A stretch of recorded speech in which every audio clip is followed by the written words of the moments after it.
São 11h55. O assunto agora é Alzheimer no Papo em Dia.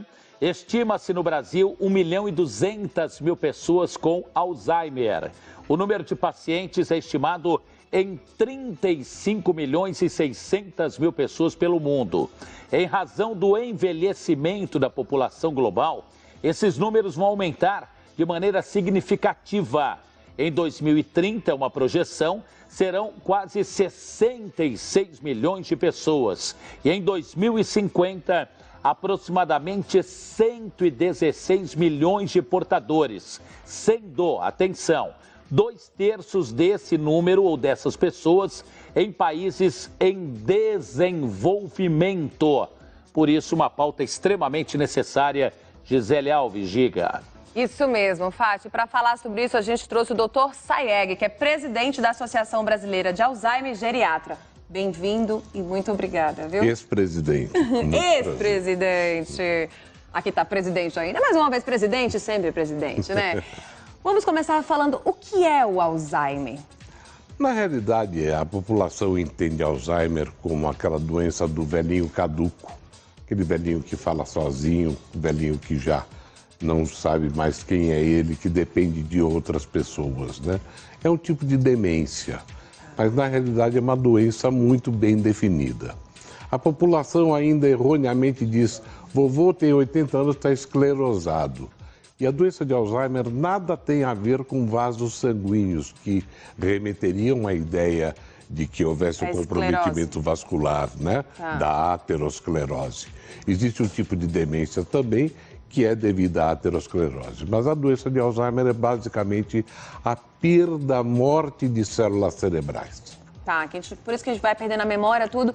Aí o senhor falou que as pessoas associam Alzheimer ainda a uma doença de idosos. E hoje em dia parece que tem gente com 30 e poucos anos já tendo Alzheimer.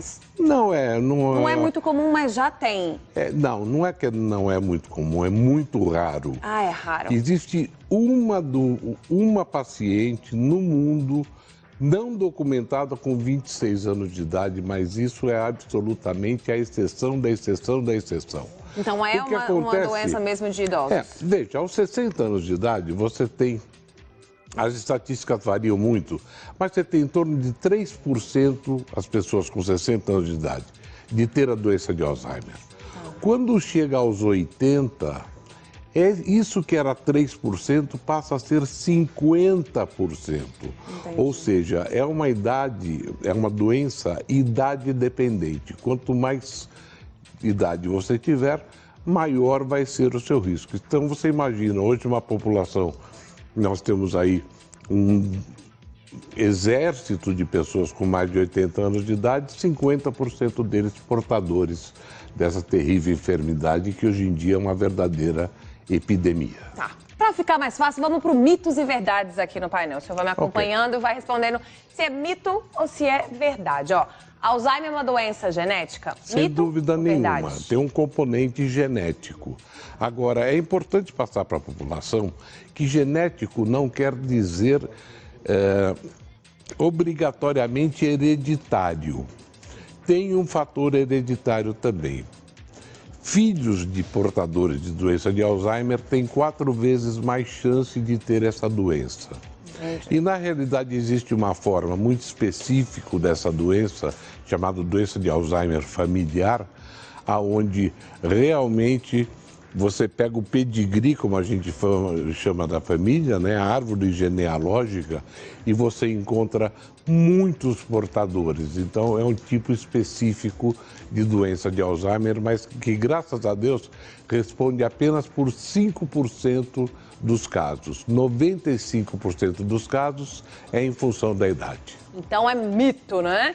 Próximo, vamos para o próximo, gente. O nível educacional está relacionado com o risco de se ter a doença?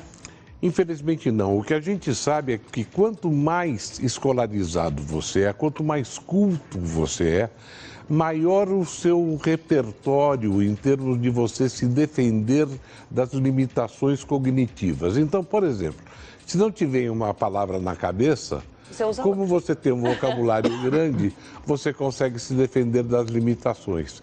E isso, às vezes, faz com que se retarde o diagnóstico, porque tem pessoas que se defendem muitíssimo bem disso. da Alzheimer. Vamos para o próximo, então.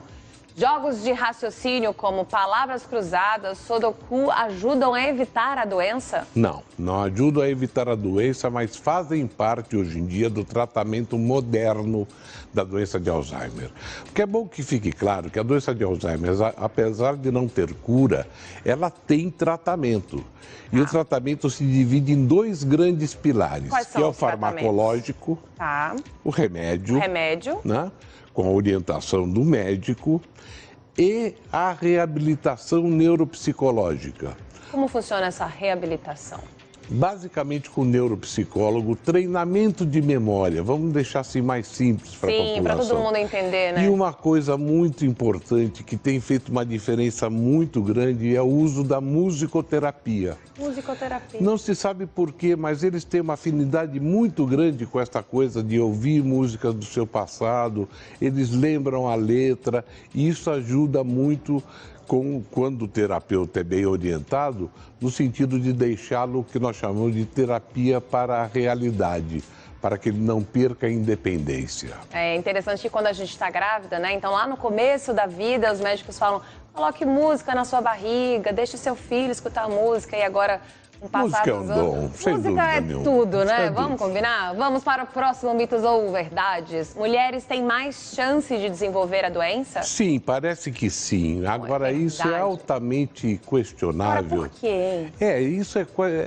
Existem várias teorias, desde as das hormonais, das diferenças hormonais entre homem e mulher, mas tem uma que me parece a mais objetiva, que mulher vive mais que homem. Entendi. Automaticamente, se ela vive 6 ou 8 anos a mais do que os homens, e se essa é uma doença idade dependente, automaticamente nós vamos ter mais mulheres nesse tipo de universo. Tá, deixa eu só chega um pouquinho para trás, porque a gente precisa mostrar no telão a pergunta. Aí, um pouquinho mais para lá. A gente está falando da questão das mulheres. Existe uma causa para o Alzheimer? Ou não? Infelizmente, nós não sabemos. O que a gente acredita que seja uma doença multifatorial, não tem uma causa só. Não é como tuberculose, onde tem lá o bacilo que você vai, identifica e está feito o diagnóstico. Então, o estresse não contribui para ter o Alzheimer? Não. Para ter a doença de Alzheimer, não. Tá. Não causa o Alzheimer. Tá. Né? Vamos para Agora, esse o aqui, diagnóstico é realmente muito difícil.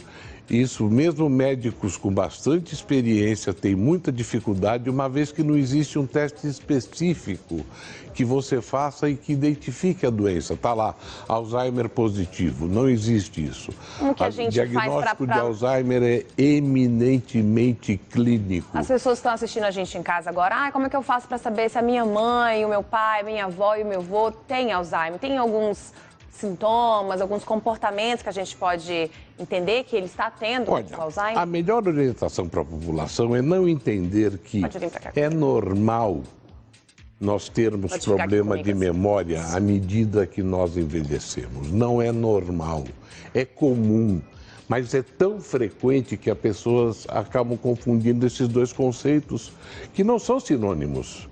Então, a primeira alteração, vovô não está lembrando o meu nome, vovô está confundindo, leva no médico. Por quê? Porque pode não ser Alzheimer também e ser um problema de memória tratável.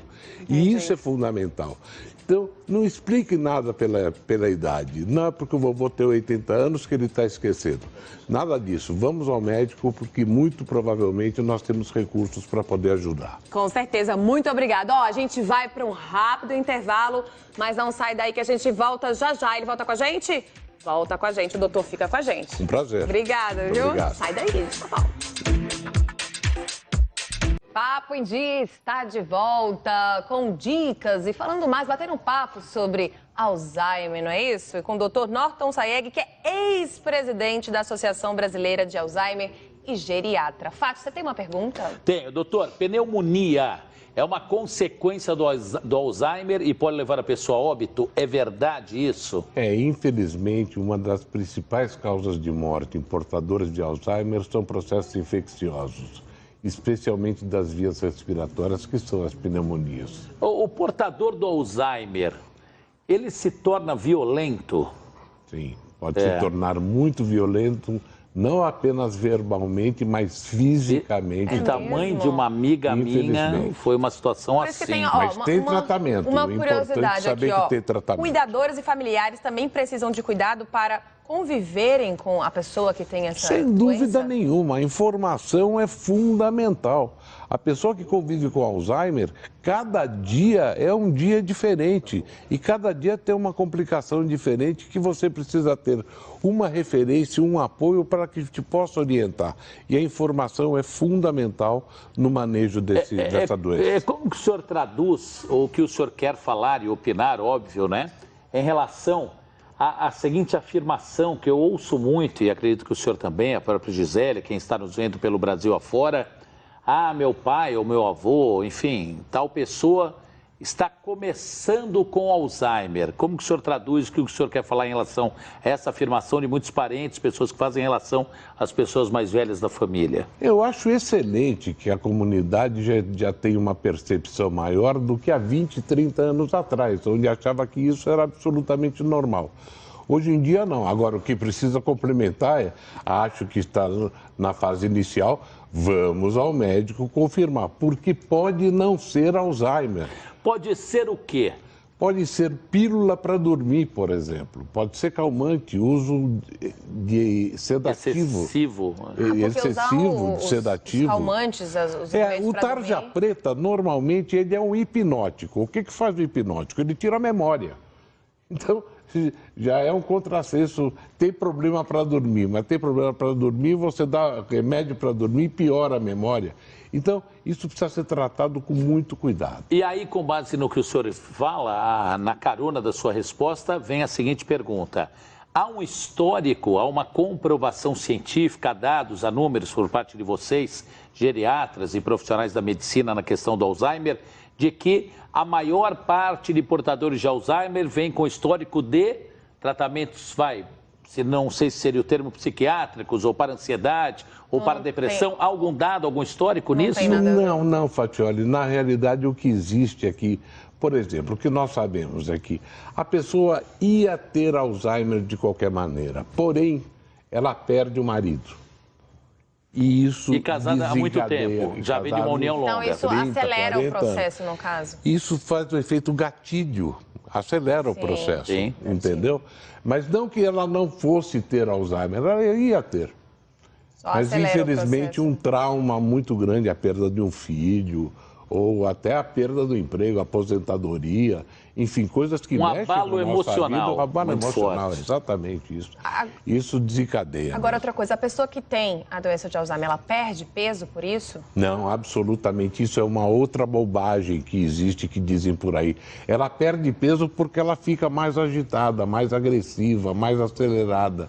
E aí ela não ingere caloria suficiente para isso. Para isso tem tratamento e para isso é necessário ter orientação médica. A mente da pessoa que tem Alzheimer, ela perde totalmente a memória e vai voltando aos poucos, ou ela não tem memória e aos poucos vai tendo lembranças? Não, ela perde totalmente a memória, especialmente a memória recente.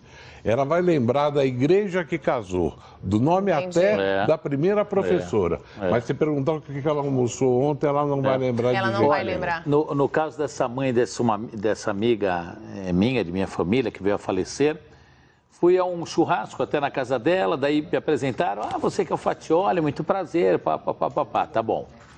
Aí voltei a essa casa 10 dias depois, quem é você? E durante o período que eu estive, ela me perguntou por quase 20 vezes, mas quem é você mesmo? Quem é você mesmo? A repetição da mesma pergunta. E isso é caracteristicamente clínico na entrevista, que faz a gente lembrar do diagnóstico, é a repetição. Que horas são? Aí você fala, 11h30.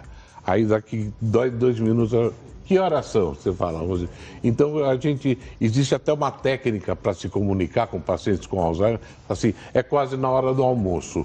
E isso localiza melhor a pessoa no tempo e no espaço. Existe uma série de estratégias, de dicas, que não fui eu que... fala essas dicas pra gente, né? Fala essas dicas pra gente. Ó, doutor, olhando nesta câmera aqui do Marcelo, nosso cinegrafista, olhando diretamente para boa parte da população brasileira que, graças ao bom Deus, está nos assistindo nesse instante, como diariamente acontece. Orientações para as pessoas que desconfiam ou tem pessoas na família com Alzheimer. Direto e reto, olhando ali, falando diretamente para moços e moças que nos veem. 5 dicas, tá bom. Primeira coisa, não se conforme. Se mudou o comportamento, se o vovô está estranho, se a vovó está estranha, e eu digo isso porque as netas e os netos são muito interessados nos avós nessa geração, leve ao médico, porque pode não ser Alzheimer. E se for Alzheimer, quanto mais cedo feito o diagnóstico, mais precoce ele for, melhor vai ser o resultado que nós vamos ter. Segunda orientação. Não se deixe abater pelo cotidiano, porque a missão de ser cuidador é realmente uma missão divina, mas extremamente difícil, que você precisa de apoio. Terceira. Não se sinta sozinho, existem associações aí. Eu fundei a Associação Brasileira de Alzheimer e hoje em dia é articulada em praticamente todas as grandes cidades, onde tem palestras sempre gratuitas, que você pode ter a informação e se comunicar com outras pessoas que estejam vivendo o mesmo problema. Quarta orientação. Não se deixe abater em dificuldades alimentares, por exemplo. Existe muita dica, existe muita coisa que você pode trocar com pessoas que já passou por isso também. E com isso nós vamos aprendendo como manejar o dia a dia do paciente com Alzheimer. Quinta orientação seriam seus contatos, por favor, das pessoas procurarem a entidade, a associação, ou o senhor, ou as redes sociais, como elas podem e devem proceder. Olha, o meu contato, e eu faço questão de dar o meu contato pessoal, poxa, ótimo, é nortonsaeg@uol.com.br. Nós respondemos toda e qualquer questão que nos chegue, gratuitamente, evidentemente, como essa é a minha missão, Fatioli, da vida. É minha missão ajudar as pessoas que são portadoras e as familiares que são vítimas dessa verdadeira epidemia. Poxa, muito excelente. Obrigada, né? O senhor tomou sopa de letrinha, hein? Muito obrigada. Fala fácil, fala bem. Falamos a médicos que aqui vem, doutor. Muito obrigado. E sempre temos essa preocupação. Antes explicamos, pelo amor de Deus, traduzem em português, que todos entendam, senão não adianta nada. E o senhor, tem a certeza, foi oportuníssima essa sua presença, esse bate-papo que fizemos com o senhor, viu? Muito obrigada, viu? Muito grato. Imenso. Eu que agradeço. Dr. Norton Saeg, ex-presidente da Associação Brasileira de Alzheimer, ele que é o médico geriatra. Gi, você tem um recadinho agora, né? Deixa eu me... Dá licença aqui, doutor. Deixa eu me posicionar.